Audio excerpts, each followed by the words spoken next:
প্রত্যেক মানুষ নিজের জীবনে দুঃখ অনুভব করেন। প্রত্যেকের দুঃখ আলাদা হতে পারে।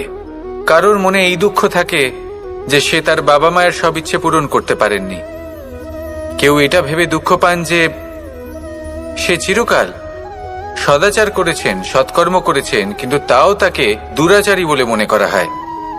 কেউ এটা ভেবেও দুঃখ পান যে তার সামনে যে ব্যক্তি রয়েছেন তার চোখে তিনি শত্রু হয়ে উঠেছেন বা দুষ্ট হয়ে উঠেছেন, যেখানে তিনি হয়তো কোনো অনুচিত কাজই করেননি। এবার এই সমস্ত বিষয় নিয়ে ভেবে নিজের ব্যক্তিত্ব নিয়ে সন্দেহ প্রকাশ করবেন না।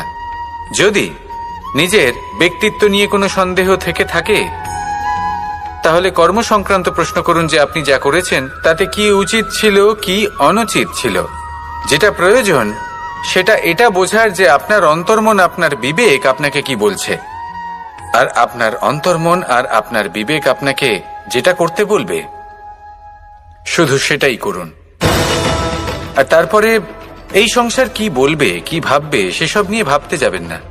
কারণ এই সংসার তো ঈশ্বরকেও প্রশ্ন করে থাকে, ঈশ্বরকেও দোষী মনে করে।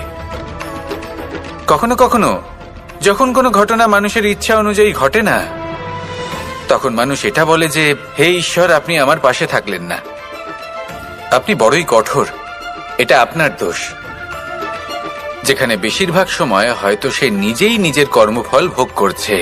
আর কখনো কখনো ঈশ্বর হয়তো তার জন্য আরো ভালো কোনো পরিকল্পনা করে রেখেছেন, কিন্তু মানুষ সেটা বুঝতে পারে না। তাই দিনের শেষে যেটা প্রয়োজন সেটা হলো নিজের মনের কথা বুঝতে হবে।